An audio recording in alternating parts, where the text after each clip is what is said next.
Il est 8h moins 20, c'est l'heure de la pépite. On accueille Julien Mielcarrec. Bonjour à tous. Il est là. Ça va? Ça va et vous? Bien, très bien. Et Joli mur. plein de couvertures de Vogue, mais vous allez voir que c'est la suite des images qu'on vient de voir aux États-Unis.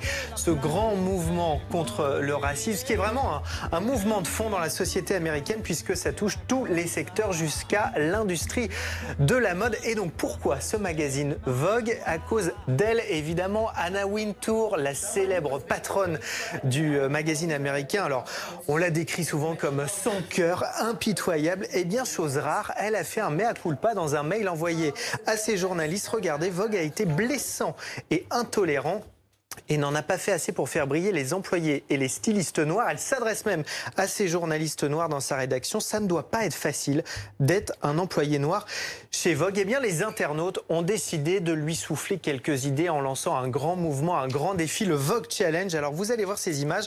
Le principe, c'est imaginer de nouvelles couvertures de Vogue avec des visages qui, aujourd'hui en tout cas, n'ont pas accès à la couverture du magazine.